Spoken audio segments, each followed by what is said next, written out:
Her hand jerked out of the flour sack. Outside, the snow had already swallowed the fence line, and someone had just knocked.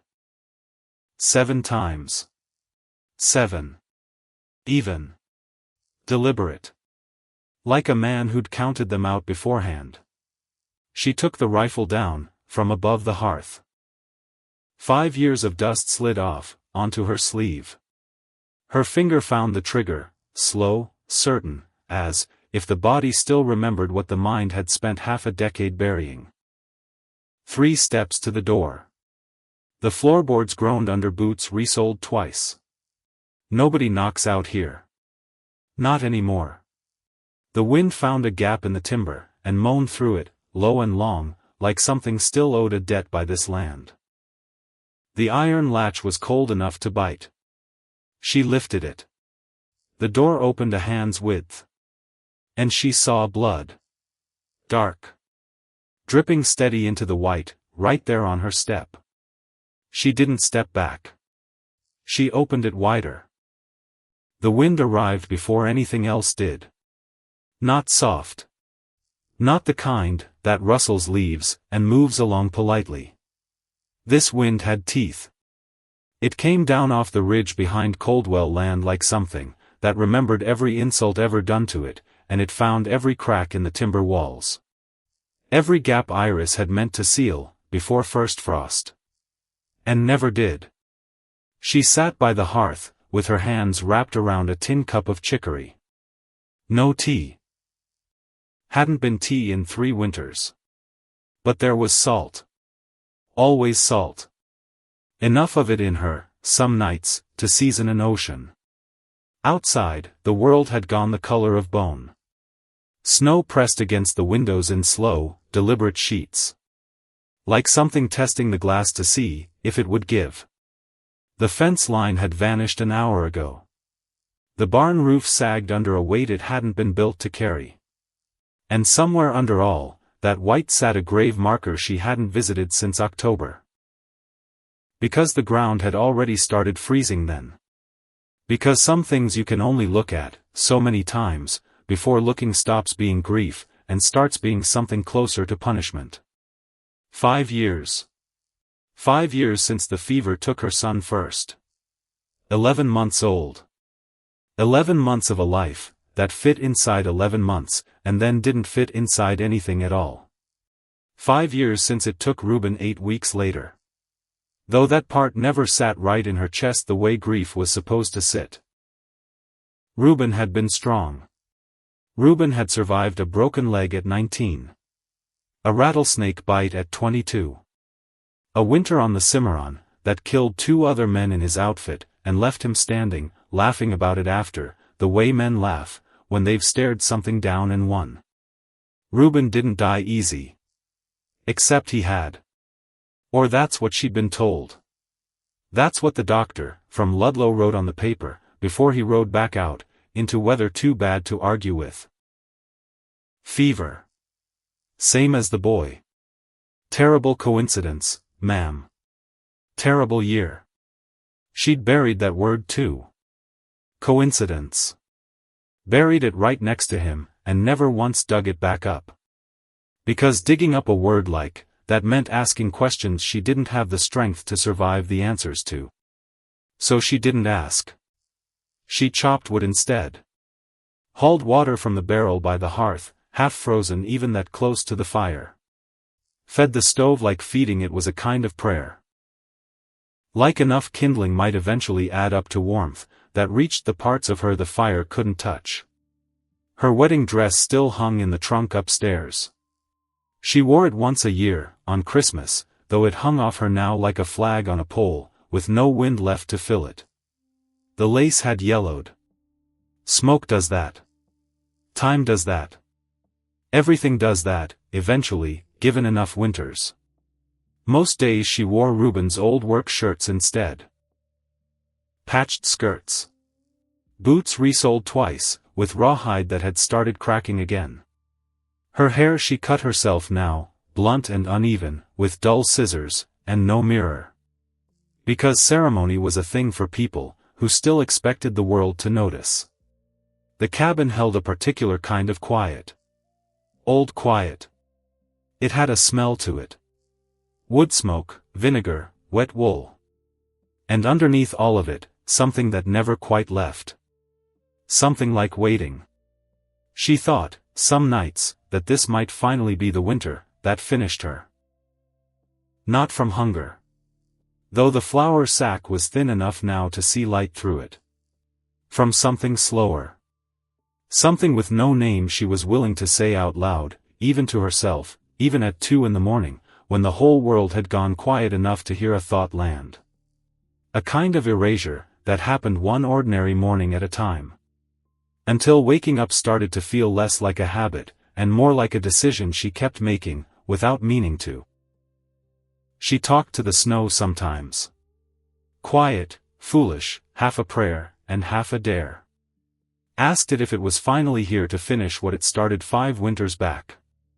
It never answered. Until tonight it did. The knock came soft first. Then harder. Then it found a rhythm. 7 distinct raps, deliberate, like a man announcing himself not to a house, but to fate itself. Iris froze. Fingers still buried in the flour sack. No one knocked out here. Not anymore. The last visitor had been a deputy 2 winters back, hunting a runaway boy, and she'd sent him off, with 2 biscuits, and a lie about which direction the tracks led. Bandits. That was the first thought. Then drunks. Then, absurd as it was, ghosts. Because grief makes even a sane woman entertain foolishness at midnight, and Iris had stopped pretending she was entirely sane a long while back. She crossed to the door on legs that didn't feel entirely her own. Her hand found the iron latch. Cold enough to sting. She opened it anyway. They stood against the white like something the storm itself had carved and set loose. 7 men. Every one taller than her doorframe. Furs. Braids threaded with bone and bead. Faces that had clearly spent years learning not to flinch from weather. Or from anything else. Apache. The word arrived in her mind, before her fear did. And right behind the word came the thing that mattered more. One of them wasn't standing right. One of them was being held up. Blood. Dark against the snow, dripping steady from beneath a folded hide pressed to a man's side. His breathing came in short pulls. His eyes had gone half shut. The man in front, broad, through the shoulders, a scar cutting clean across his chin, snow already melting, into the lines of his face, pulled his hood back, with one hand. "We need shelter," he said. Plain. Not asking twice.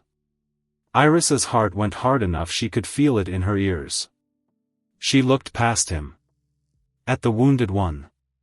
At the way 2 of the others held him up between them like men who'd done this before. And hoped to God they wouldn't have to do it again tonight. "What happened to him?" she said. It didn't come out as a question. It came out closer to a demand. "Men with rifles," the scarred one said. "Not hunters." 3 words. That was all he gave her standing in the cold. But something in the way he said them told her he wasn't going to give her more out here. That the more would come later. If it came at all. She stepped aside. The air in the cabin changed the second they crossed the threshold. The temperature. The pressure of it. 7 bodies in all, that weather clinging to them turned her small home into something that felt suddenly, strangely, less empty than it had in half a decade. They laid the wounded man near the hearth, without being told where the hearth was. The way men do, when their eyes have already mapped a room, before their feet finish crossing it. One of them, young, maybe not yet 20, pressed both palms flat against the wound, and looked up at her. "Cloth," he said. "Clean." She didn't ask permission of her own house. She just moved. She tore what she had. An old shirt of Ruben's, soft from wear, the kind of soft that only comes from years of a man's shoulders working against it. She handed it over without letting herself think too hard about what she was giving away. Because if she thought about it, she might not have been able to. The scarred one knelt across from her, working alongside the younger man, with a steadiness that didn't match the blood on his hands. He looked up once. Just once. "Thank you," he said. 2 words. But they landed heavier than they should have, given how light they were. "What's his name?" she asked, nodding at the wounded man. Because somehow it mattered to her that she know it, before she watched to see whether he'd live through the night. "Chody," the scarred one said. "And yours?" He hesitated. Just a half-breath. Long enough that she noticed it, and filed it away, without knowing why. "Nato," he said. She said her own name back to him. "Iris." He repeated it once, quiet, testing the shape of it the way a man tests ice, before he trusts his full weight to it. The bleeding slowed near midnight. Not stopped. Slowed. Nato pressed a poultice of something, from his own pack, bark, crushed leaves she didn't recognize, against the wound, and wrapped it tight, and Chody's breathing evened out, into something less like drowning, and more like sleep. The other 5 moved, through her small home, with a silence that didn't crush the way silence usually did in that cabin. It listened instead. One knelt by the stove like he was praying to it. One worked a piece of bone, with a small blade, fingers steady despite everything. One simply sat, eyes closed, as if counting his own heartbeats to make sure they were still coming. Iris ladled out what stew she had left. Thin. Mostly root vegetable and memory of meat.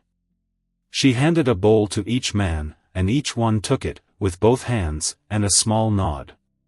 Not one complained that there wasn't more, though she could see in their faces that there wasn't nearly enough.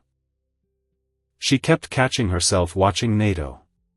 Not the way a woman watches a stranger she's afraid of. Something else. Something closer to recognition, though she couldn't have said what exactly she recognized. Or why a man she'd known 3 hours already felt like he understood the particular architecture of her silence. "There's a loft," she said, once the bowls were empty. "Blankets too." "We sleep on floors," Nato said. Not unkindly. Just a fact, delivered the way facts get delivered by men who've slept on a great many floors.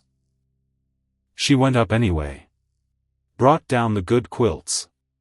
The ones Ruben's mother had sewn, before her hands went too stiff, with age to hold a needle straight. She laid one over each sleeping man, moving through the room like something between a mother and a ghost. Tending to strangers the way she used to tend to a family that didn't exist anymore.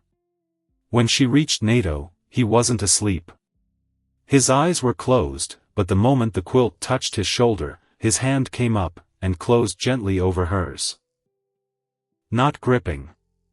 Not pulling. Just there. Solid. Real. "You didn't have to do that," he said. Eyes still shut. "I know," she said. He let go. She didn't sleep. She sat in the rocker by the hearth, and watched the fire eat itself down to embers.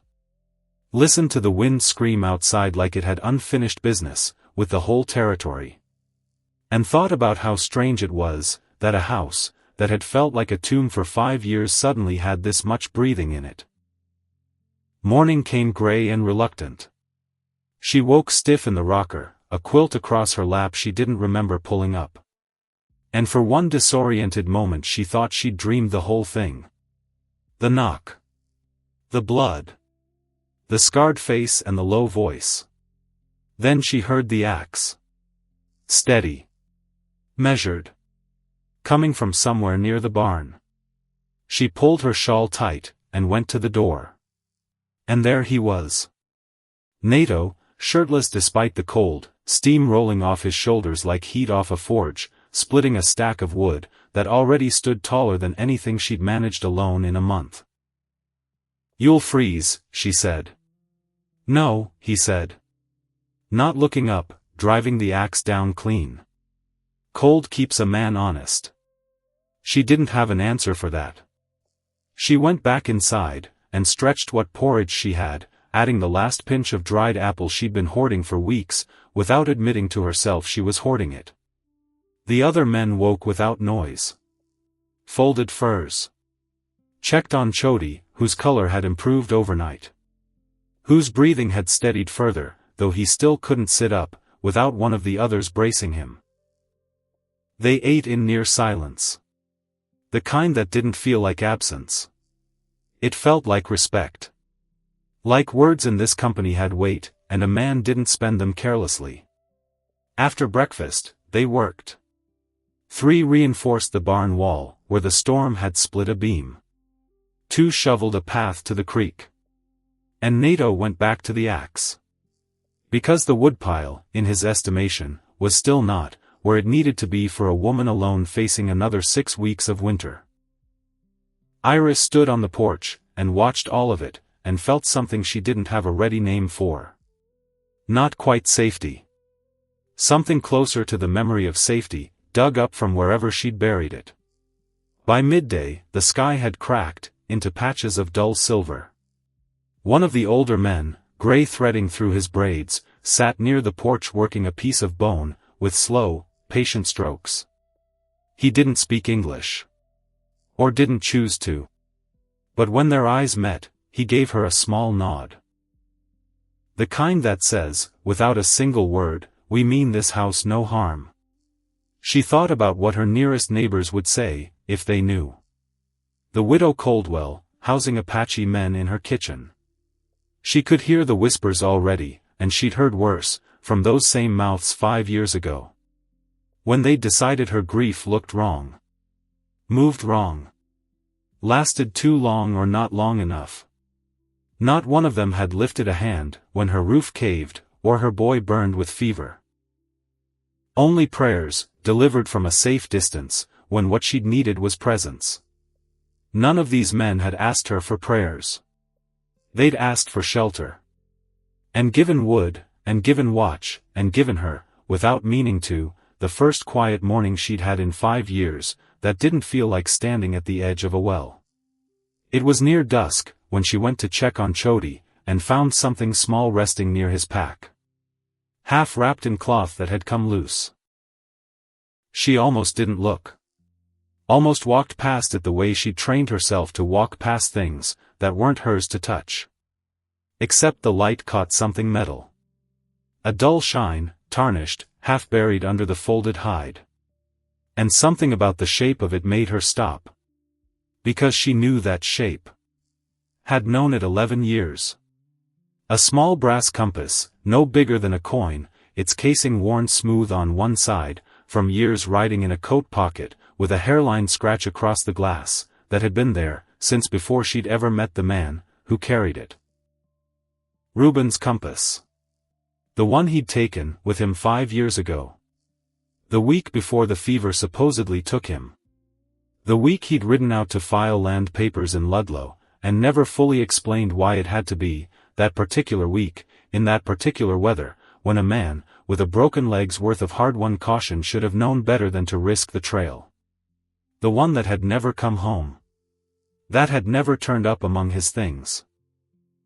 That she'd assumed, without ever quite letting herself think it through, had been lost somewhere on the trail.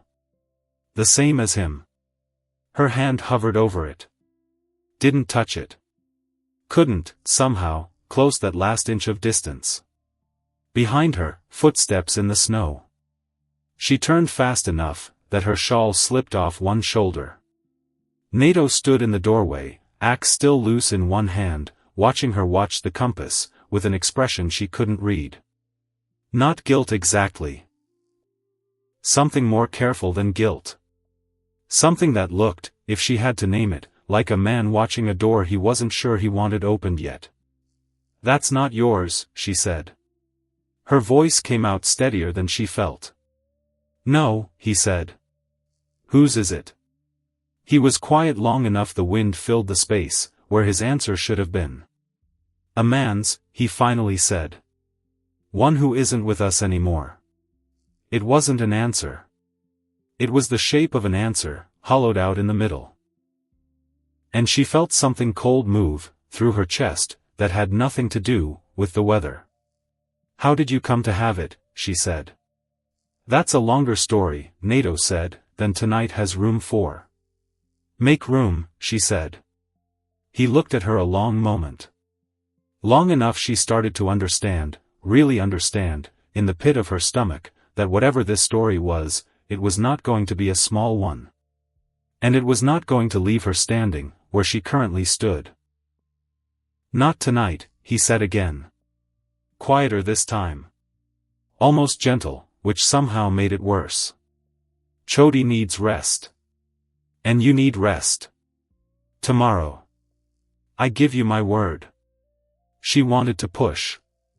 Every instinct in her wanted to grab that compass and shake answers out of the cold air around it. But something in his face, tired, careful, carrying weight she couldn't yet see the shape of, told her this wasn't a lie he was protecting. It was a truth he wasn't sure was his to hand her all at once. Standing in a doorway. With snow still falling, and a wounded man breathing shallow 6 feet away. So she nodded. Once. But she didn't sleep that night either. She lay in her bed upstairs, with the shape of that compass burned behind her eyes. Turning over 5 years of grief that had suddenly, violently, stopped making sense. Because if that compass had survived, then maybe Ruben hadn't died the way she'd been told. And if he hadn't died the way she'd been told, she made herself stop there. Made herself breathe. Because there were only so many roads a mind could walk down at 2 in the morning, before it walked itself somewhere it couldn't come back from. And she had learned, in 5 hard years, exactly where that edge was. 3 days passed. Chody's color came back fully by the 2nd morning. By the 3rd, he could sit up on his own. Could hold a cup without his hand shaking. Could crack a joke in his own language, that made the younger warrior, the one who'd pressed cloth to his wound, that first terrible night, laugh, so hard he nearly choked on his own coffee. Iris found herself laughing too, once, without meaning to, at the sound of it. It startled her more than the joke did. She hadn't heard herself laugh in longer than she could accurately count. She noticed things about Chody in those 3 days, that made her chest ache in a way she wasn't prepared for. He was older than she'd first guessed, that first bloody night, 22, maybe 23, though something in the way he moved, quick and unguarded, made him seem younger. There was a looseness to him that the others didn't have. A boy's stubborn refusal to let a bullet wound sour his whole disposition. He reminded her, in flashes she had to look away from, of the man her son might have grown into. Broad through the shoulders one day. Laughing too easy at his own jokes the next. She caught herself watching him more than once, and had to busy her hands, with something else fast, before the ache turned into something she couldn't hide. On the 4th morning, the 6 healthy warriors gathered near the barn at first light. Packs already shouldered. Breath fogging in the cold. Iris stood on the porch, and understood, without being told, what was happening. "You're leaving," she said. The oldest of them, the one who'd carved bone on her porch for 3 afternoons running, said something to Nato in their own tongue. Nato translated, low. "Our people need to know where it's safe to winter. Whether the men with rifles are still hunting this ground." He paused. "We go to find out. And to warn the others. And Chody? Needs another week, before he can ride hard again. And you?" Nato looked at her. Really looked. The way he had, that first night, when he'd said thank you, and made it sound like something heavier than gratitude. "I stay," he said. "Until Chody can travel. If that's still welcome." She thought of the compass, still sitting wrapped in cloth near the hearth, where she'd moved it. Unable to decide whether to keep it close, or put it somewhere she wouldn't have to look at it. She thought of the promise he'd given her 3 nights ago. Still unpaid. "It's welcome," she said. "But you owe me a story, Nato." Something shifted in his face. Not quite a smile. Something more solemn than that. And more certain. "I know," he said. "Tonight." The 6 warriors disappeared, into the tree lean, within the hour. Moving fast and quiet, over ground that would have swallowed a careless man to the knees. Iris watched until the white took them entirely. Until there was nothing left to see, but snow and the long gray teeth of the ridge beyond her fence line. Then she went inside. Where Chody sat propped against the wall near the fire. And where Nato was already feeding fresh logs, into the stove, with the same careful, deliberate hands that had wrapped a wound 3 nights before. She sat across from him. Didn't say anything yet. Just waited. The way you wait for weather you already know is coming. Weather you can smell on the wind, before the first cloud shows itself. 5 years ago, Nato said finally, not looking up, from the fire, a man rode, through Apache land carrying papers. Land papers. Boundary papers, signed by men in Washington who'd never once set foot on the ground they were signing away, or protecting, depending which side of the ink you stood. Iris felt her pulse climb into her throat. He wasn't Apache, Nato went on. A settler. A rancher's neighbor, I was told. But he believed the boundary the papers described was the true one.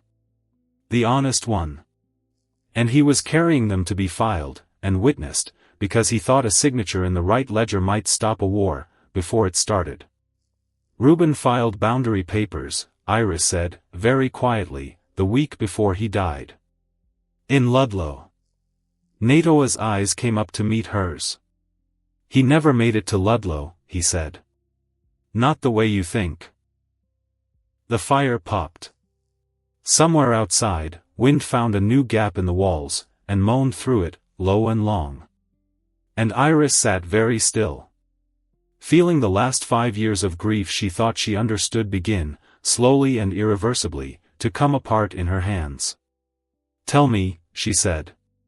All of it. Don't soften it for me. I've had 5 years of soft lies. I'd rather have one hard truth. Nato nodded once.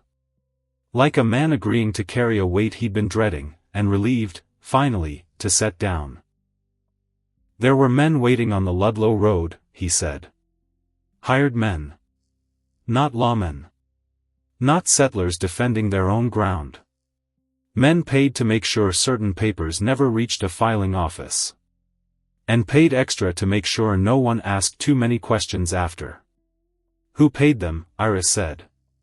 Her voice had gone flat. The way voices go, when the body understands something, before the mind is ready to catch up. I don't have that name yet, Nato said. Only that the man, who carried those papers didn't die on that road.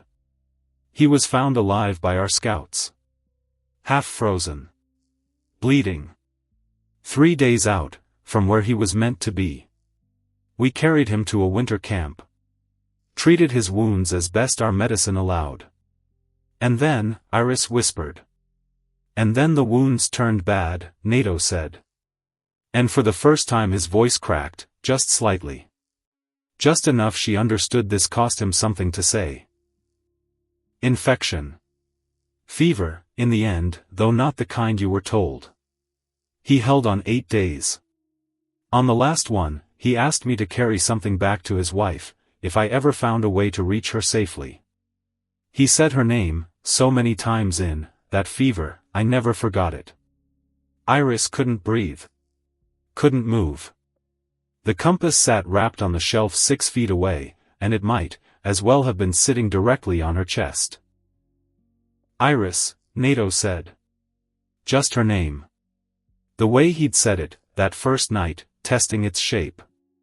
That's not possible, she said. Though even as she said it, she could feel the shape of 5 years' worth of half-answered questions clicking, one by one, into a pattern she'd refused to see. The doctor who wouldn't meet her eyes.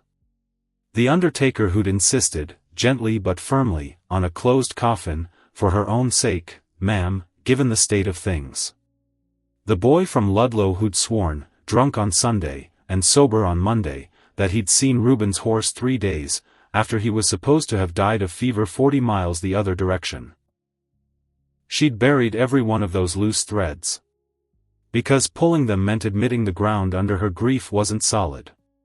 Because a fever was a tragedy, but a murder was a wound that never closed. A question that never stopped asking itself. He didn't die of fever, she said. And it wasn't a question anymore. No, Nato said. He died protecting a piece of paper that someone paid good money to make sure never reached a filing office. And I have carried that compass 5 years, waiting to find the woman it belonged to. Because a man doesn't die, with your name on his lips, and then have that name mean nothing to the ones who survive him. The room had gone very quiet. Chody, propped against the wall, had gone still too. Watching with the careful, respectful stillness of a man who understood he was witnessing something that wasn't his to interrupt.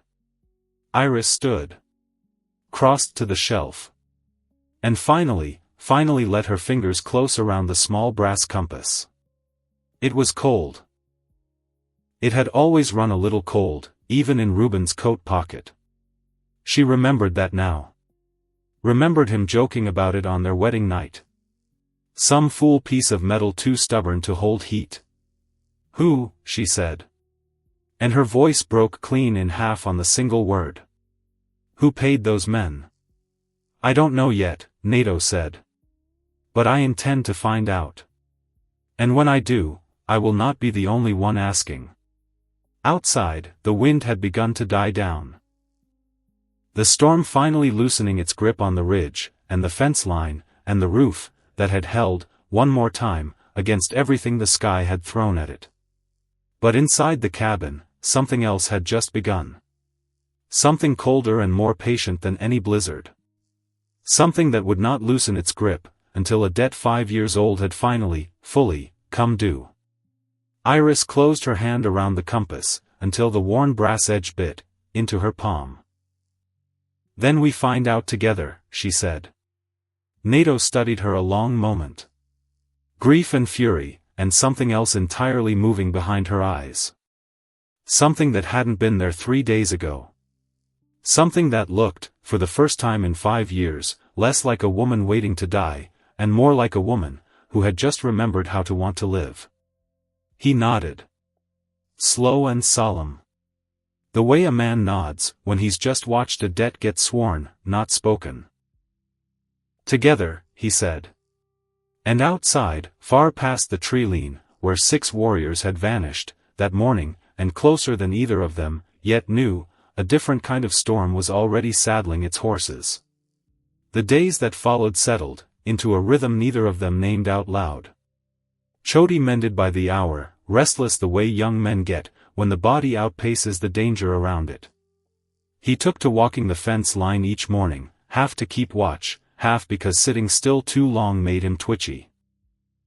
Nato worked the property, with the same relentless care he'd shown, that first freezing morning at the woodpile, mending hinges, resetting fence posts the storm had bent, tightening the chicken coop gate, with a length of rawhide he'd cured himself, over the fire. Iris found herself, more than once, simply standing in a doorway watching him work, and forgetting, for whole minutes at a stretch, to feel guilty about it. One afternoon he came in, from the cold carrying a rabbit already skinned, and laid it on the table, without a word. She turned from the stew pot, wiped her hands on her apron. Thank you, she said. He nodded. Then added, quiet, you were running low. She hadn't told him that. He'd noticed. That night she set 2 bowls at the table instead of 1 at her place, and nothing across. A small act. But it felt, strangely, like lighting a lantern in a room that had stood dark 5 years. He noticed that too. Didn't say anything about it. Just sat, and ate, and let the silence between them soften into something that no longer needed filling. There were harder nights, too. Nights when the wind found the old gaps in the walls, and she woke, from half-sleep certain she'd heard hoofbeats, certain the compass on the shelf was about to cost her everything a second time. On those nights she found Nato already awake at the window, watching nothing, or watching everything, the particular stillness of a man, who had learned the hard way, that safety was a thing you kept earning, not a thing you were ever simply handed. "You don't sleep," she said once, coming down the ladder to find him exactly where she expected. "Not well," he admitted. "Storm or no storm." "Because of them," she said. Meaning the wife and daughter she now knew he'd lost, though she hadn't yet been told the shape of that loss. Only that it existed. Only that it sat behind his eyes some mornings like weather that never fully cleared. He didn't answer that night. Just nodded once, and let the silence carry what words weren't ready to. The snow kept falling for 2 more days, after the 6 warriors disappeared into the tree-line. Then it stopped. Not gradually. All at once, the way storms sometimes do out on that flat gray country, like something up above had simply run out of breath. The sky cracked open into a pale, reluctant blue, and the world underneath it lay, so white and so still that Iris almost didn't trust it. Almost expected the wind to come roaring back the second she let her guard down. It didn't. Which left her with something worse than a storm. It left her with quiet. And time. And a man across her kitchen table, who carried her dead husband's compass in his coat, and a story that wasn't finished yet.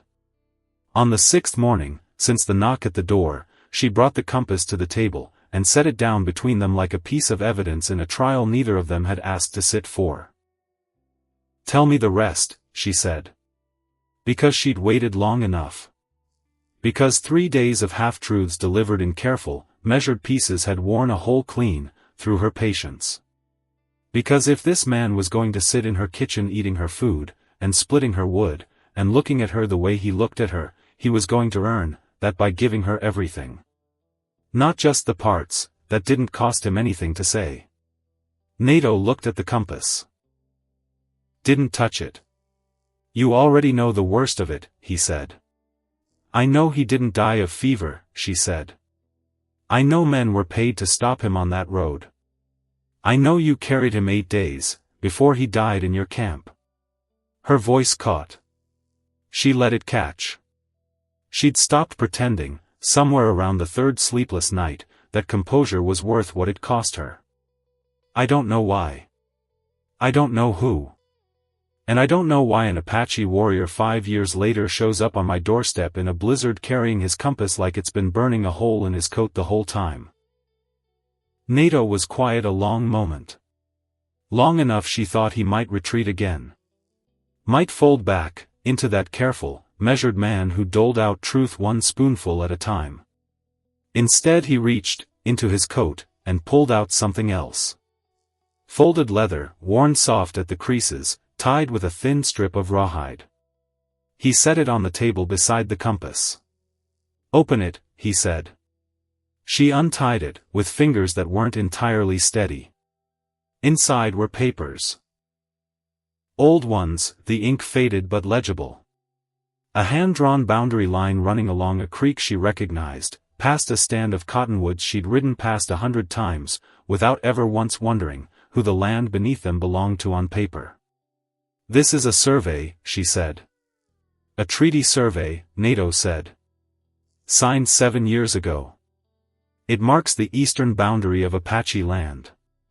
Land that was supposed to stay Apache land, by agreement, by ink, by the word of men in Washington, who liked to put things in writing, and then forget they'd written them." His jaw tightened. "Your husband was one of 3 witnesses who signed it. Do you see his name?" She found it. 3rd line down. The handwriting unmistakably Ruben's. That particular slant he had, the way his R always looked more like a hook than a letter. Ruben Coldwell. Witness. "He witnessed this 7 years ago," she whispered. "Before we were even married." "Before a great many things," Nato said. Before a rancher named Silas Hargrove decided, that boundary line sat about 4,000 acres too far east for his liking. Before Hargrove decided the easiest way to move a boundary wasn't to argue with Washington. It was to make sure no one could produce the paper that proved where the line actually was. Iris felt something cold settle low in her stomach. "Hargrove," she said. "I know that name. He runs cattle 2 valleys over. Came through Ludlow last spring buying up half the failed claims for pennies." "He's been buying more than failed claims," Nato said. "For 6 years he's pushed that boundary east, a little at a time. Fence by fence. Grazing lease by grazing lease. Nobody stopped him, because nobody could prove the original line, because the only copies of that survey were supposed to be in a Ludlow filing office that burned down 4 years ago. Convenient fire. Very convenient." His voice had gone flat and hard, a tone she hadn't heard from him yet. "Except one copy never made it to that filing office. Because your husband was carrying it there himself, to make sure it got properly recorded, before winter closed the roads, when Hargrove's men caught him on the trail, and made sure he never arrived." Iris sat back slow, like the words had physically pushed her. "Why would Ruben even be carrying it?" she said. "He wasn't Apache. He had no claim in this." "Because he believed it was right," Nato said. And for the first time something almost like tenderness crossed his face. "That's what he told me, the second night, when the fever hadn't fully taken him, yet and he could still speak clear. He said a line on paper only means something, if somebody's willing to carry it, through bad weather. Said he'd rather freeze proving a boundary than sit warm knowing he'd let a lie stand." The room went very quiet. Iris pressed her hand flat against the old paper, against her husband's signature, against a decision he'd made, and never once mentioned to her. Not out of secrecy, she understood now. But because Ruben had never thought of it as something worth mentioning.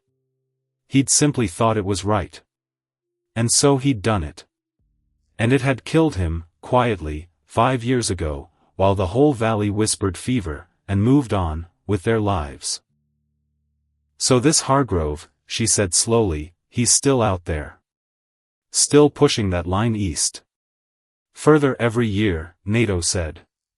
"And now with no one alive, who witnessed the true boundary, and no surviving copy of the survey filed anywhere official." "Except this one," Iris said, looking down at the leather-wrapped paper under her hand. "Except this one," Nato agreed. She looked up at him. "That's what you were running, from that first night. Not just weather." "We were running, from men Hargrove hired," Nato said. "Bounty men. Word reached our camp 2 weeks back, that Hargrove had learned this survey still existed. Still moved somewhere in our territory. He wants it destroyed. And he wants anyone who can testify to its truth silenced, before they can speak it in front of a federal land agent." He paused. "Chody took that bullet running the paper north, away from our main camp, so if the men caught up to the rest of us, at least the truth would still be somewhere safe." "And you," Iris said. "Why did you carry it? Why not one of the others?" Nato looked at her a long moment, before he answered, and when he did, his voice had gone quieter than she'd heard it yet. "Because I already lost everything once to a man, who thought paper and promises were things he could simply erase," he said. "I wasn't going to let it happen twice, while I still had breath to stop it." Something in the way he said it, the particular, bone-deep weight of it, told her there was more. A story underneath the story. She didn't push. Not yet. But she filed it away, the same careful way she'd filed every loose thread of her husband's death for 5 years. Except this time she intended to pull, until it all came free. That night, after Chody had settled into sleep by the fire, she found Nato out by the barn instead of the porch this time, checking the horse's feed, with a lantern in one hand, and something in her simply followed him there instead of waiting for him to come to her. "You said you lost everything once," she said. To a man like Hargrove. He didn't look up from the feed trough right away. His breath fogged in the lantern light. 6 years ago, he said, before I carried any compass. Before any of this. I had a wife. Sihan. And a daughter, not yet 2 years old, who had just learned to say my name wrong on purpose, because she liked watching me laugh at it. Iris's chest tightened. She said nothing. She understood, with a clarity that hurt, that this was not a story that wanted interruption.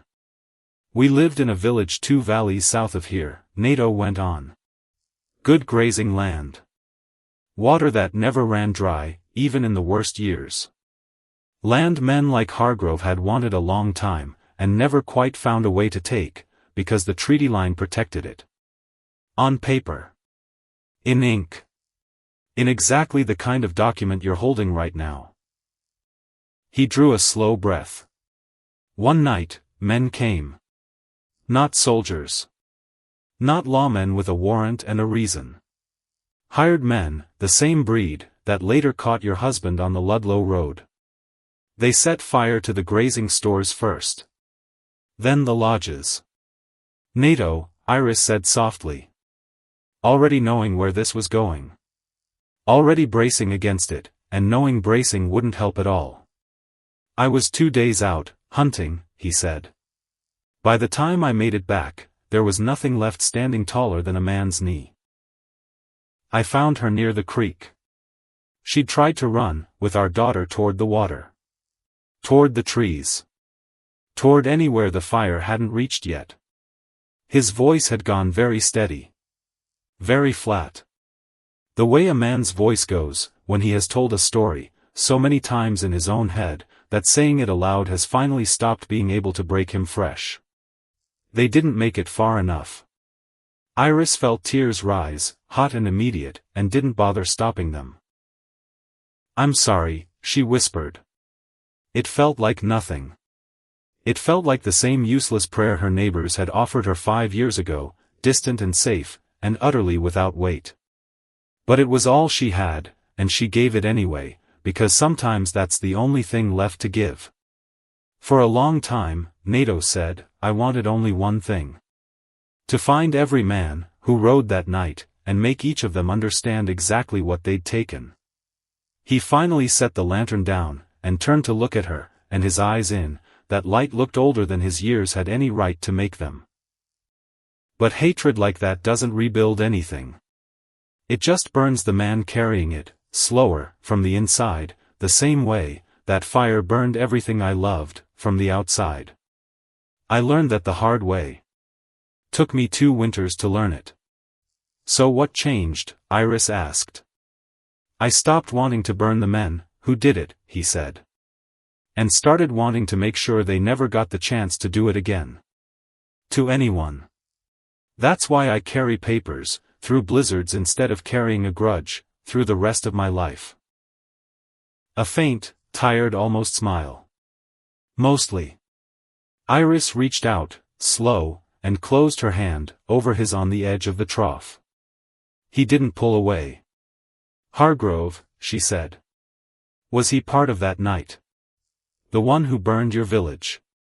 I don't have proof yet, Nato said. Only a feeling that sits in my gut like a stone every time I hear his name. The land your husband died protecting borders the land my village once stood on. Same valley system. Same man pushing the same boundary east, year after year, however many bodies it costs him. His hand tightened slightly under hers. Too much of it points the same direction to be coincidence. I intend to find the proof. And when I do. He didn't finish the sentence. He didn't need to. They stood together in the cold a long while after that. Saying nothing else. Because there wasn't anything left worth saying, that words could carry, as well as silence could. The tracks appeared 4 mornings later. Iris found them first, hauling water up from the creek, before first light, the sky still more black than gray. Hoofprints, 3 sets, cutting along the tree line maybe 200 yards from the barn, moving slow and deliberate in a pattern that had nothing to do with travel and everything to do with watching. She didn't touch anything. She went straight back inside. Nato was already awake. He always seemed to wake, before her, some habit worn into him by years of needing to know what a morning held, before it fully arrived. He read her face the second she came through the door. "How many?" he said. "3. Along the north tree line. Moving slow." Her voice had gone tight, clipped, the way it did when fear tried to climb up through her chest, and she refused to let it show in her hands. "Not local drunks. Local drunks don't ride patterns like that." Nato was already reaching for his coat. "Stay inside," he said. "Like hell I will," Iris said. "This is my land." He looked at her, really looked, the particular look he'd been giving her more and more these past days, equal parts frustration, and something that looked almost like admiration he couldn't quite suppress. "Fine," he said. "Then stay behind me." They went out together, moving low along the fence line, and found the tracks exactly where she'd said. Nato crouched, ran 2 fingers along the edge of one print, studied the depth, the spacing, the way the horse had been reined in tight, and controlled rather than allowed to walk loose and natural. "Not drifters," he said. "Not hunters either. Hunters don't move a horse this careful, unless they're hunting something that might shoot back." "Bounty men," Iris said. It wasn't a question. "Bounty men," he confirmed. "Which means somewhere, somehow, word reached the wrong ears, that I'm here."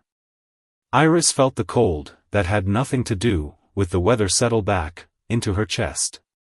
"How?" "We haven't told anyone. I haven't left this property in over a week." Nato's jaw worked.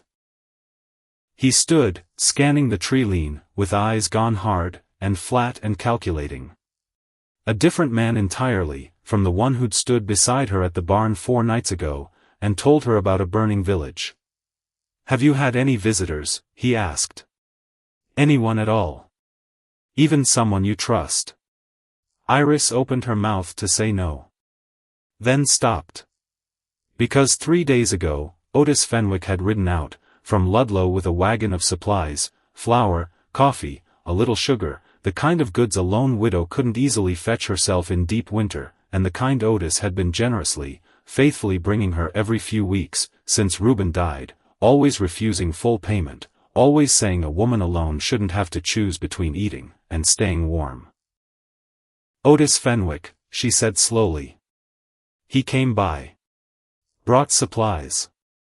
"Did he see anyone here?" Nato asked. "Did he ask questions?" Iris's stomach turned over slow, the memory rising up clearer now, that she was actually looking at it instead of letting it pass by unexamined the way she had at the time. Otis had asked about the men's boots drying by the fire. She'd told him, because why wouldn't she, because Otis had been kind to her 5 years, because Otis had never once given her reason to doubt him, that some travelers had gotten caught in the storm, and she'd taken them in out of Christian decency, same as anyone would. She hadn't said Apache. She hadn't said warriors. But Otis wasn't a stupid man, and 7 pairs of drying moccasins by a widow's hearth didn't exactly require a detective's eye to interpret. He'd smiled at the time. Told her that was kind of her. Told her not to worry, plenty of folks got stranded in storms like that one. He'd left an hour later, in good spirits, same as always. "I told him about the storm," she said slowly, dread creeping through every word. "I didn't say anything specific. But he saw the boots. He saw enough to guess." Nato's face didn't change, but something behind his eyes went very still, and very cold. "Does this Fenwick have any dealings with Hargrove?" he asked. Iris tried to remember. Tried to sift back, through years of casual conversation for anything that might matter now, in this new and terrible light. And then she remembered. Not something Otis had told her directly. Something she'd overheard, months ago, in the trading post in Ludlow, while she waited for her order to be filled. Otis's voice, low, from the back room, talking to someone about a debt, about an extension, about a rancher 2 valleys, over who held the note on half his inventory, and wasn't known for his patience. She hadn't thought anything of it at the time. Men owed each other money constantly out here. It was the water everyone swam in. He owes someone money, she said slowly. I heard him talking about a note, a debt, months back. I never asked who held it. Nato's expression didn't soften. I'd wager a great deal, he said, that it's Hargrove. Iris felt something in her chest cave inward, slow and sick. He wouldn't. Otis has known me 5 years. He knew Ruben. Desperate men do things loyal men wouldn't, Nato said, not unkindly, but without softening it either. It doesn't take malice. Sometimes it only takes fear of losing everything you've built, and someone offering you an easy way to keep it. Iris pressed the back of her hand against her mouth, fighting down something that wanted to be either a sob or a scream, and hadn't yet decided which. Because if Otis had said something. If Otis had ridden back to Ludlow, and mentioned, in passing, to the wrong ears, that the widow Coldwell had taken in a party of Apache men during the storm. Then those 3 sets of tracks along her tree line this morning weren't a coincidence. They were the beginning of something that had already been set in motion the moment Otis Fenwick climbed back into his wagon 4 days ago, and rode away smiling. They didn't speak of it again, that whole day. There wasn't time. Nato moved through the property, with a new kind of focus, checking sight lines from the barn, from the porch, from the rise behind the chicken coop. He rebuilt the woodpile not for warmth this time, but for cover, stacking it thick along one side of the porch, where a man crouched behind it could see the approach, from the north, without being seen himself. Chody, still healing but steady enough now to be useful, kept watch from the loft window, a borrowed rifle across his knees, his young face set in an expression far older than his years. Iris found herself doing something she hadn't done in 5 years. She took Ruben's old rifle down, from above the hearth, the one that had sat gathering dust, since his death, more memorial than weapon, and she cleaned it. Oiled the action. Loaded it with hands that shook at first, and then, slowly, stopped shaking. Because there was something in her that had shifted these past 10 days. Something that had woken up from wherever grief had buried it. She was done being a woman the world could simply happen to. If Hargrove's men were coming, for Nato, for the survey, for whatever was left of the truth about her husband's death, then they were going to find a woman ready for them, not a widow curled up small, and waiting for the next tragedy to arrive on schedule. That evening, once the light had gone, and the property had gone quiet again, Iris and Nato sat at the table, the survey spread between them, and for while neither one spoke of Hargrove, or bounty men, or anything that could be considered danger. He told her, unprompted, about the small bone carvings the elder warrior liked to make, how the old man had once carved a hawk for his own son, years back, before the boy had grown, and moved north, with a wife of his own. She told him, in turn, about the garden she used to keep, before the fever, how she'd grown squash big enough to feed half the county, and had once won a blue ribbon at the Ludlow Fair for a jar of preserves Ruben swore he could taste for a week after. It was, for an hour, almost ordinary. Almost the kind of evening 2 people share, because they want to, not because danger has forced them into proximity. Then Chody's voice broke it, from the loft, quiet but urgent. Riders. Coming up the road. Not tonight, Iris thought. Not yet. But the wind outside had already answered for her, carrying with it the first faint sound of hooves on packed snow. The riders came to the front gate 3 days, after the tracks first appeared. Iris heard the horses, before she saw them, 3 sets of hooves, unhurried, deliberate, the same measured pace, as the prints that had circled her property. She was at the wash basin, when the sound reached her, and her hands went still in the cold water, every muscle in her body locking tight. Nato was beside her at the window, before she'd even fully turned. Chody, healed enough now to move fast, when it mattered, was already at the loft window above, rifle steady across the sill. 3 men on horseback, stopped at the gate, not dismounting. Iris recognized the one in front immediately, Cal Dorsey, broad through the shoulders, a face that had never once, in 5 years of passing acquaintance, worn an expression she'd trust. He'd been a nuisance before. Loud in town, quick with an opinion nobody asked for, the kind of man who mistook volume for authority. He didn't look like a nuisance today. He looked like a man sent on business, and businessmen carried themselves different than drunks looking for sport. "Stay back from the window," Nato said, low. "It's my house," Iris said, already moving toward the door, rifle in hand. "I'll meet trouble on my own porch, not hide from it in my own kitchen." She stepped outside. The cold hit her hard, but she didn't let it show.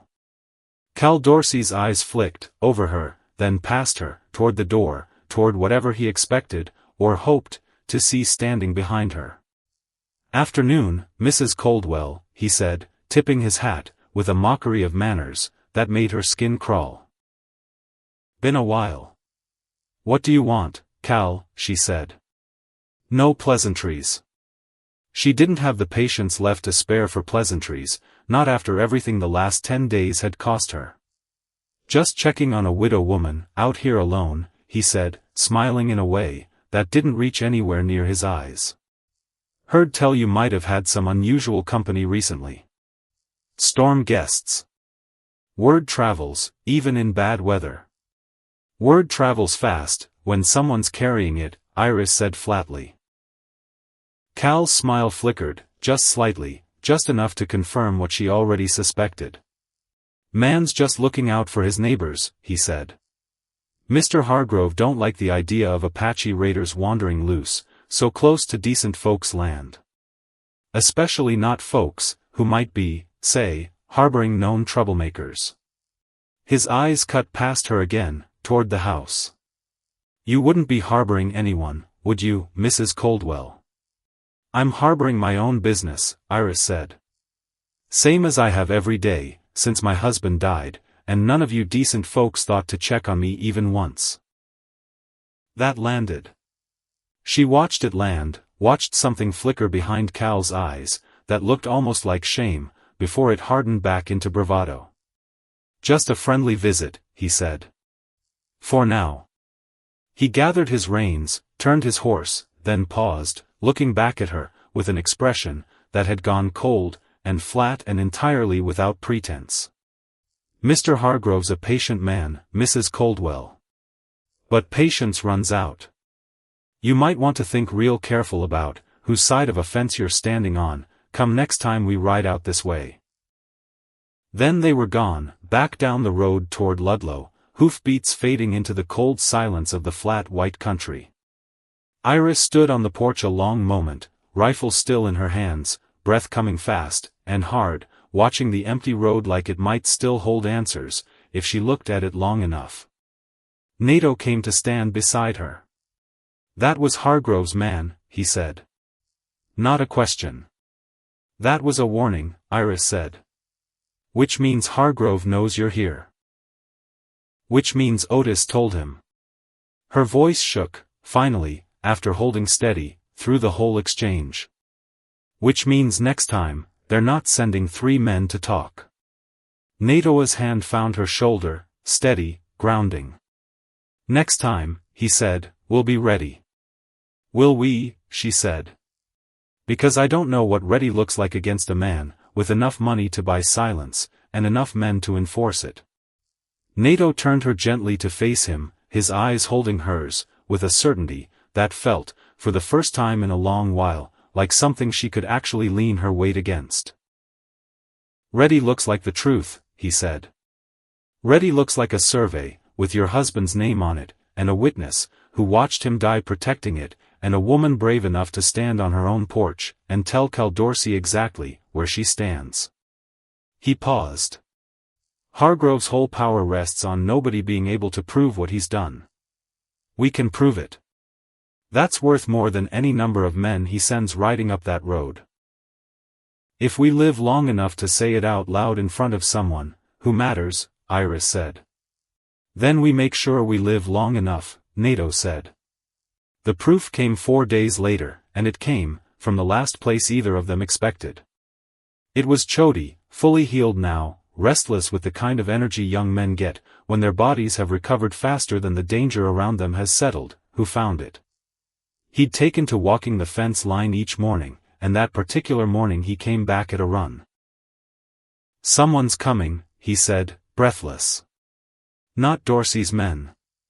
A wagon. One rider." Iris and Nato were at the window in seconds, rifles already in hand, watching the road. It was Otis Fenwick's wagon. Iris felt her stomach drop clean through the floor. "What is he doing here?" she breathed. "After everything." "Let him come," Nato said, low and hard. "I want to see his face when he realizes we already know."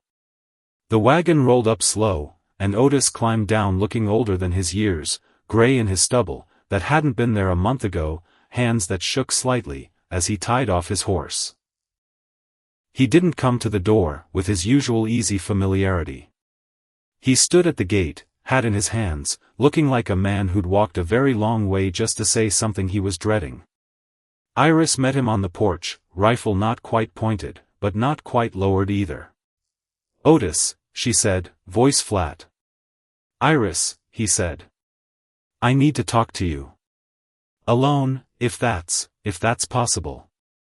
"Nothing's alone anymore," she said. "Say what you came to say."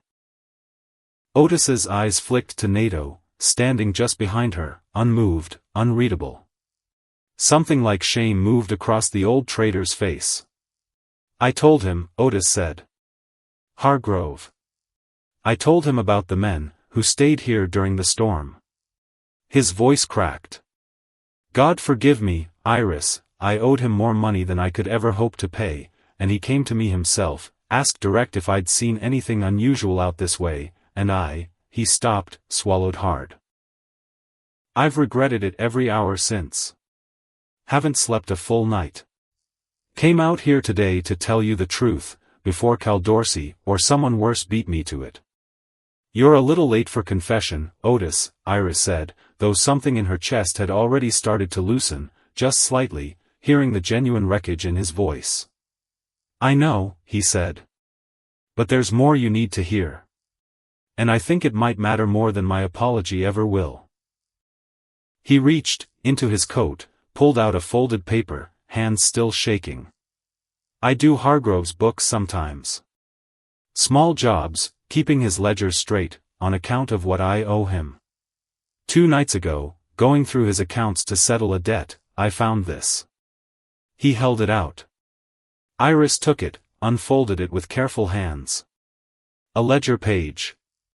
Payments, dated and itemized, in a hand she didn't recognize, but a name she absolutely did, $500, paid out 6 years ago, to a man listed only as J. Marsh, for services rendered, Southern Valley Matter. Another payment, 1 year later, $400, L. Coyle, for services rendered, Ludlow Road Matter. Iris's hands went cold. "Ludlow Road," she whispered. That's the same road." "I know," Otis said quietly. "I put it together the second I saw the date. Right around the same month your husband was supposed to have died of fever." He looked at Nato, something like plea in his eyes. "I don't know what happened out there exactly. I only know Hargrove paid 2 different men, 1 year apart, for something that happened near 2 different pieces of land he wanted, and didn't have clean legal claim to. I know that's not nothing." Nato took the ledger page from Iris's trembling hands, studied it with the same careful, deliberate focus he brought to everything. "This is proof," he said, very quietly. "Not enough on its own. But combined with the survey. Combined with what I witnessed. Combined with a witness willing to testify that he saw the payment, with his own eyes," he looked up at Otis. "Are you willing to testify to that, Fenwick. In front of a federal land agent, or a judge, or whoever it takes to make this stick. Otis was quiet a long moment, fear and guilt, and something like determination all warring visibly across his weathered face. Hargrove will ruin me, he said finally. Might do worse than ruin me, if he finds out I brought you this. He might do worse to all of us regardless, Iris said. The question is whether you want to spend whatever years you've got left owing your soul to a man like that, or whether you want to spend them having done one right thing, even if it's 5 years, and one betrayal too late. Otis looked at her a long moment. Then, slowly, he nodded. I'll testify, he said. God help me. I'll testify. Behind them, far down the road, barely visible against the white glare of the snow, 3 riders had appeared on the ridge line, unmoving, watching. Nato saw them first. His whole body went taut, alert, every trace of the quiet evening, from days before burned away in an instant. They followed him, he said, low and urgent. Otis. Did anyone see you leave Ludlow? Otis turned, saw the riders, and his face went the color of the snow itself. Oh God, he breathed. Oh God, I thought I lost them on the South Trail. Get inside, Nato said, already moving, already pulling Iris back toward the door, already shouting up to Chody in the loft to bring down every weapon they had. All of you. Now. The riders on the ridge didn't move yet. They simply sat their horses, watching, patient as men, who already knew exactly how this was going to end, and were simply waiting for the right moment to begin it. Iris stood in her own doorway, rifle in hand, the ledger page, and the survey both clutched against her chest like the only 2 things standing between her, and everything Hargrove intended to bury a second time. They know, she said. They know we have proof now. Yes, Nato said, bolting the door behind them, checking the rifle in his hands, with hands that had gone perfectly steady despite everything. Which means whatever comes next isn't going to be 3 men at a gate offering polite warnings. Outside, the riders on the ridge finally turned their horses, and disappeared back the way they'd come, not retreating, Iris understood with a cold certainty settling deep in her chest, but returning to report. To gather. To prepare whatever came next. The storm that had brought Nato to her door had passed nearly 2 weeks ago. But standing in her cabin now, papers clutched to her chest, a healed warrior at the window, and a frightened trader shaking beside her, and a debt 5 years old finally rising to the surface, with teeth bared, Iris understood with total clarity, that the real storm hadn't even started yet. It was still gathering, out there past the ridge, and it was coming for all of them. Night came down fast, after the riders vanished, from the ridge. Too fast. The kind of fast, that felt less like weather, and more like a held breath finally releasing. Iris didn't sleep. Didn't try. She sat at the table, with the survey, and the ledger page spread in front of her, candlelight throwing long shadows across her husband's signature, across a dead man's handwriting, that had just become the most dangerous thing in 3 counties. Nato didn't sleep either. He moved through the cabin like a man rebuilding a fort out of a farmhouse, checking the bar on the door, checking the shutters, checking the angles, from every window twice, 3 times, like repetition alone might catch some flaw he'd missed the first 2 passes. Chody kept the loft. Rifle across his knees. Young face gone hard in a way that made him look, for the first time, since she'd met him, like exactly what he was. A warrior. Not the young man who'd nearly bled out on her floor 11 days ago, and cracked jokes about it 3 days later. A man who'd already buried enough people to know what tonight might cost. And Otis sat by the fire, and didn't move much at all. Because guilt does that to a man. Sits him down. Holds him still. Otis Fenwick had spent 5 years being kind to a widow out of what she'd always assumed was simple decency, and it turned out decency had a price tag, after all, and Hargrove had been the one paying it. Now here he sat, hands folded, staring at flames like they might burn the shame out of him, if he looked long enough. You should go home, Otis, Iris said, not looking up from the papers. Before they think to look for you here. They already know I'm not home, Otis said. That's rather the problem, isn't it? He wasn't wrong. Which meant there wasn't a home to send him back to. Not tonight. They came at first light. Not 3 men this time. 9. Iris counted them, from the window, and felt her stomach drop, through the floorboards, with each new rider that crested the rise. Cal Dorsey out front, same ugly confidence riding his shoulders like a coat 2 sizes too big. Behind him, men she didn't recognize, hired faces, hard faces, the kind that didn't belong to this valley, and had ridden a long way to be exactly where they were standing now. And behind all of them, hanging back like a man who'd learned the value of watching other people take the risk first, sat a rider she'd never once laid eyes on, but somehow, instantly, knew. Silas Hargrove. Broad in the saddle. Gray at the temples. A face built for polite conversation in a bank lobby, and nowhere near soft enough to match it. He didn't dismount. He didn't need to. Men like Hargrove had learned long ago that standing back was its own kind of threat, the threat of a man who never has to get his own hands dirty, because he's already paid for someone else's. 9 of them, Iris breathed. I see them, Nato said, already at the door, rifle in hand, voice flat and steady in a way that did more to calm her than any comfort could have. That's not a warning party, Nato. That's an army. That's a man who thinks proof only matters if there's nobody left alive to speak it, Nato said. Which means the proof frightens him more than he wants us to know. Because fear does strange things to powerful men. It makes them loud. It makes them careless. And a careless man riding 9 strangers up to a woman's front gate in broad daylight was, Iris understood with sudden, sharp clarity, a man who had already decided this was the last morning that survey would exist anywhere but in ash. They're not here to talk, she said. No, Nato agreed. They're here to make sure nobody talks.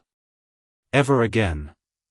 Chody's voice came down, from the loft, tight and controlled. I count 9 riders. 2 more holding back at the tree lean. 11 total. 11.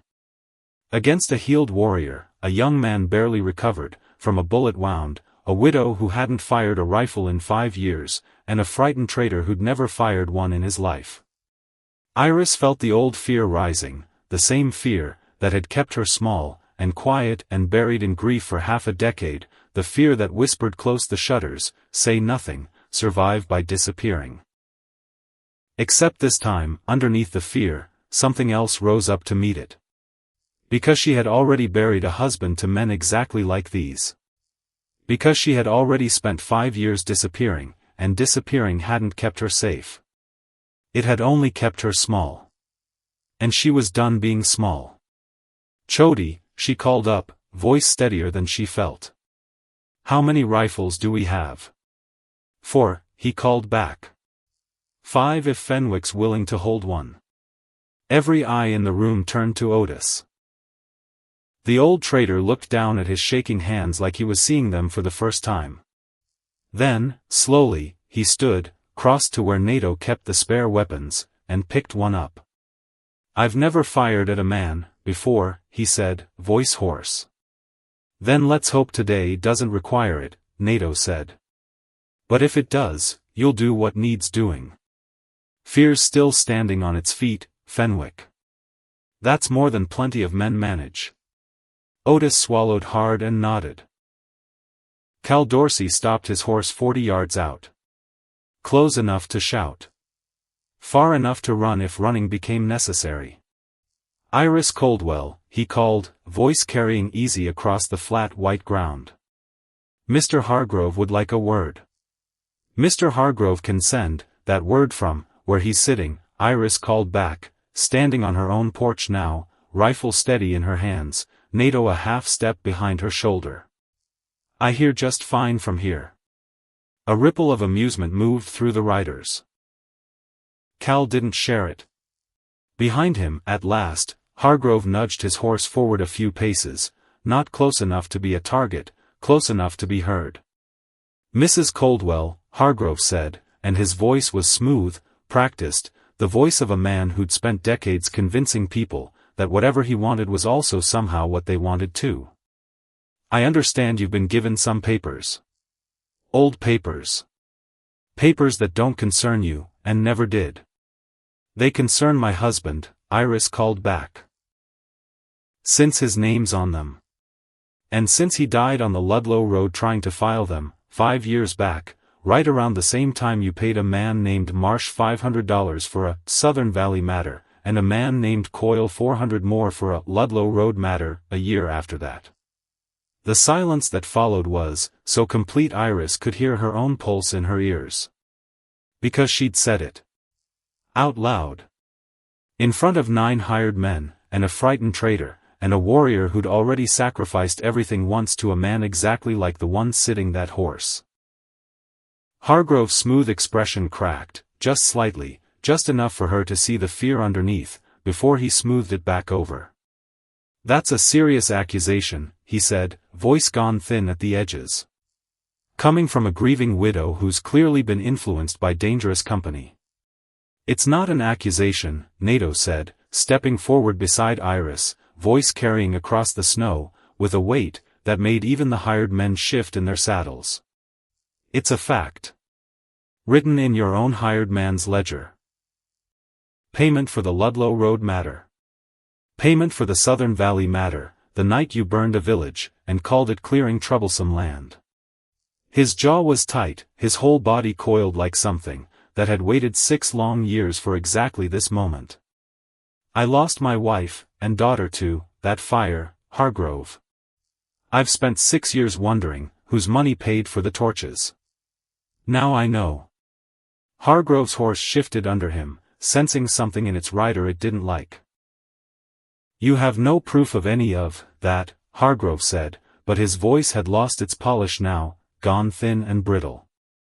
"Survivor's grief and a stolen ledger page don't stand up to anything in a court of law." "They don't have to stand up in a court of law," said a new voice. Every head turned. A rider was coming up the road, from the south, alone at first, and then, as the tree line shifted, and moved, not alone at all. 6 more shapes emerged behind him, moving fast and low across the snow the way only men who'd grown up reading that particular ground could move. The warriors returned. At their head rode a man in a long dark coat, a badge catching the pale morning light on his chest, his face weathered, and unreadable and entirely unimpressed by the 11 armed men currently blocking a public road. "Marshal Ezra Doss," the man said, reining up beside the warriors, eyes sweeping the scene, with the flat, assessing calm of a man who'd walked into far worse mornings than this one. "Federal Land Office, out of Santa Fe. I believe I'm exactly the sort of ears that ledger page and survey were always meant to reach." Iris felt something in her chest crack open, relief, disbelief, hope, all of it tangled together, so fast she could barely breathe around it. "How?" she started. "Chody," Nato said quietly, a note of something like pride under the tension in his voice. "He rode 2 days south to reach our main camp. Told them everything. They sent for the marshal the moment they heard the word survey." Chody, still up in the loft, allowed himself the smallest flicker of a grin, before returning his full attention to the rifle in his hands. Marshal Doss walked his horse forward, unhurried, until he sat almost level with Hargrove, and Iris watched the rancher's careful composure fray further, with every yard the lawman closed between them. "Mr. Hargrove," Doss said. "I've had a long, dull winter reading through complaints about boundary disputes on this stretch of territory. Complaints that never quite added up to anything actionable. Missing surveys. Convenient fires at filing offices. Witnesses who died of fever in months too warm for fever to make much sense." He let that sit a moment, watching Hargrove's face carefully. "I was starting to think this valley was simply unlucky. Lately I've begun to wonder if unlucky was the wrong word. This is absurd, Hargrove said, though his voice had gone reedy now, stripped of its earlier confidence.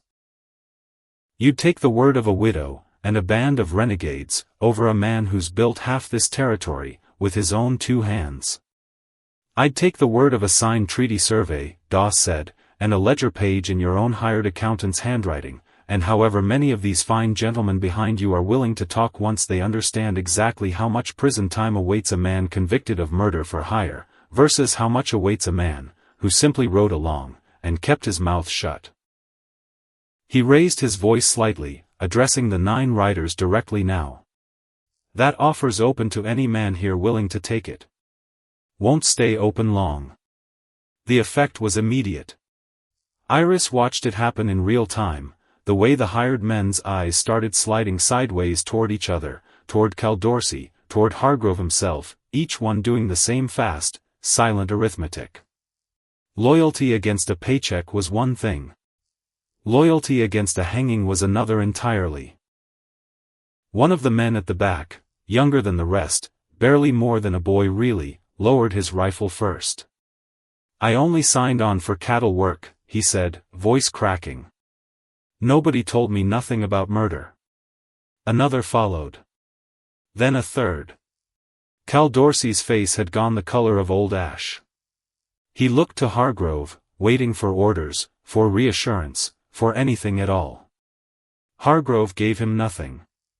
Hargrove was too busy staring at Marshal Doss like a man watching the last solid ground under his feet begin, very slowly, to give way.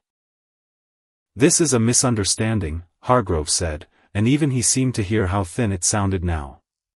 A misunderstanding that can be settled quietly. Between reasonable men. I've never found much reason in a man, who pays for murder, and calls it a land dispute, Marshal Doss said. Mr. Hargrove, I'll ask you to dismount, slowly, and hand your weapon over. I've got plenty of witnesses today who'll swear you came along peaceful. For a long, taut moment, nobody moved. Iris held her breath. Beside her, she felt Nato go very still, the particular stillness of a man ready to move fast. The instant stillness stopped being an option. Then Hargrove's shoulders dropped. Just slightly. Just enough. He swung down off his horse, slow, and handed his revolver, gripped first, to the nearest of the 6 returning warriors, the older one, gray threading his braids, the one who'd carved bone on Iris's porch 2 weeks ago, and now stood accepting a rancher's surrendered weapon, with an expression of grim, satisfied calm. Cowdorsey didn't wait to see anything more.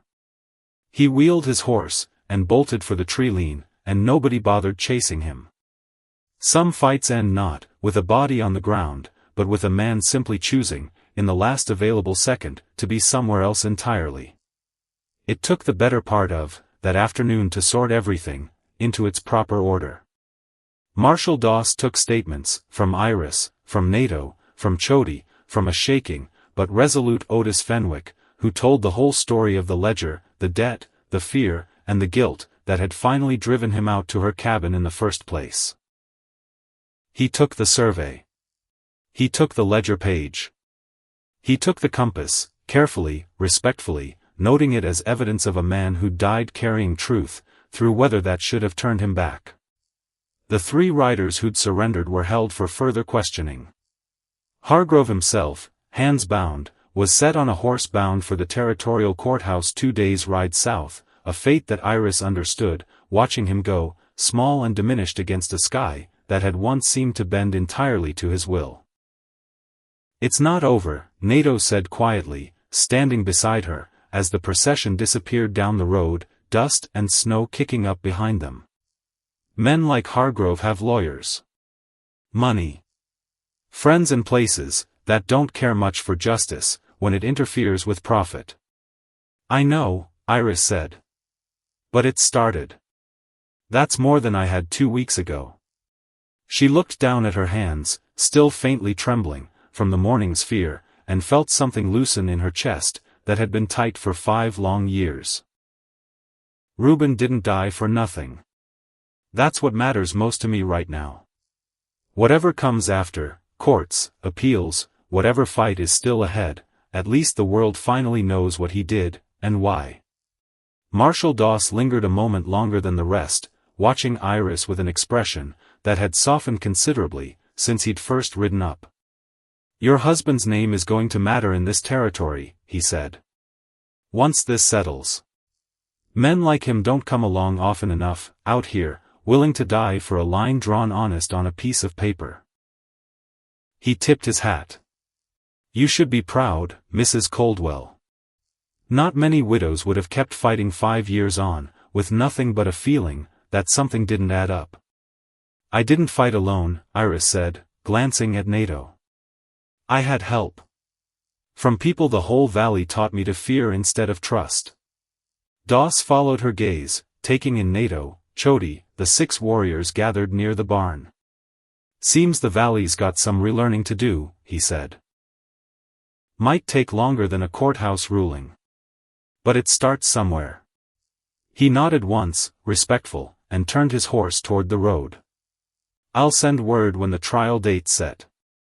You'll be needed to testify." "I'll be there," Iris said.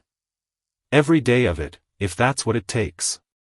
That evening, the cabin was full again the way it had been, that first stormy night. 7 Apache men crowded in, warming themselves by a hearth that had, over 2 brutal weeks, become something closer to a hearth for all of them than just for her alone. Otis stayed too, sitting near the fire, quieter than usual, still working through the weight of everything the day had asked of him. "I should head back to Ludlow tomorrow," he said eventually. "Face whatever's left to face there. Folks will have opinions, once word spreads about what I did. And what I finally undid." "You did the hard part," Iris said gently. "Told the truth when it cost you something. That's worth more than 5 years of easy kindness, Otis." "I mean that." He managed a small, tired smile. "Your husband would have liked hearing that, I think. He always did have a soft spot for lost causes." "He married one," Iris said, and for the first time in longer than she could remember, the words came out light instead of heavy, almost fond. Chody, sitting nearby, looked up from the fire he'd been feeding, and said something in his own language to the elder warrior, who chuckled low, and answered back. Nato, catching the exchange, allowed himself something rare, a short laugh, unguarded. "What did he say?" Iris asked. "He said this is the first winter in 6 years he's felt like something was actually settled," Nato said. "Instead of just survived." "He's not wrong," Iris said quietly. Later, once the fire had burned low, and most of the men had drifted toward sleep, Iris stepped out, onto the porch to breathe air that didn't smell like wood smoke, an old fear, and found the sky gone impossibly clear, full of stars in a way it only got after a long storm scoured all the softness out of the air. Nato joined her there, same as he had, that first quiet night, after the 6 warriors first rode out, standing close enough she could feel the warmth coming off him even, through the winter air. "What happens now?" she asked. "After the trial. After all of this finally settles the way it's supposed to." Nato considered the question a long moment, his eyes on the horizon, on the dark line of the ridge, where danger had gathered, and then, finally, broken apart. "That depends," he said, "on whether a certain widow still has room in her house come spring." Something warm moved through Iris's chest, something that had nothing to do with grief and everything to do with the strange, unexpected shape her life had taken in the space of 2 winter weeks. "I think," she said slowly, "that house has felt too big and too empty for 5 years. I wouldn't mind it being a little less empty. Permanently." Nato turned to look at her fully then, and whatever careful distance had existed between them, since that first night finally, quietly, closed. "Then I suppose I'll have to see about the fence line," he said. "Properly this time. Not just for one storm." "Properly," Iris agreed. "For as many storms as we've got left in us." He reached up, slow, and tucked a loose strand of hair back from her face, the same careful, deliberate gentleness he brought to everything he did. Ruben would be glad, he said quietly. Knowing the truth finally reached you. Knowing you're not standing in that field alone anymore. I know, Iris said, her voice thick but steady. I think some part of him has known that all along. I think that's why he sent it home, with you, instead of anyone else. The wind moved soft across the porch, nothing like the howling grief that had brought this all crashing through her door 2 weeks before. Just wind. Ordinary, gentle, moving on toward wherever wind moves on to, when its work in a place is finally, truly done. Behind them, inside the cabin, the fire held steady against the last of the winter cold, 7 men sleeping safe under a roof that had nearly been lost to silence forever, a survey and a debt finally settled resting in a lawman's saddlebag 2 days south, a compass no longer needed to prove anything, because the truth it carried had finally, after 5 long years, reached the only person who'd ever needed to hear it. And on the porch, in the clear cold dark, Iris Coldwell, widow no longer only that, fighter, witness, and finally, quietly, something like whole again, stood beside a man who had carried her husband's last words across 5 years, and 100 miles of hard country, and understood, at last, that some storms don't end in loss.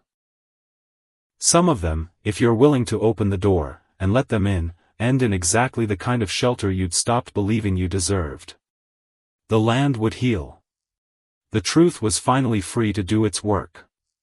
And come spring, when the snow finally gave way to green, there would be a fence to mend, and a garden to plant, and a life neither one of them had expected to find waiting on the other side of the worst winter either of them had ever survived.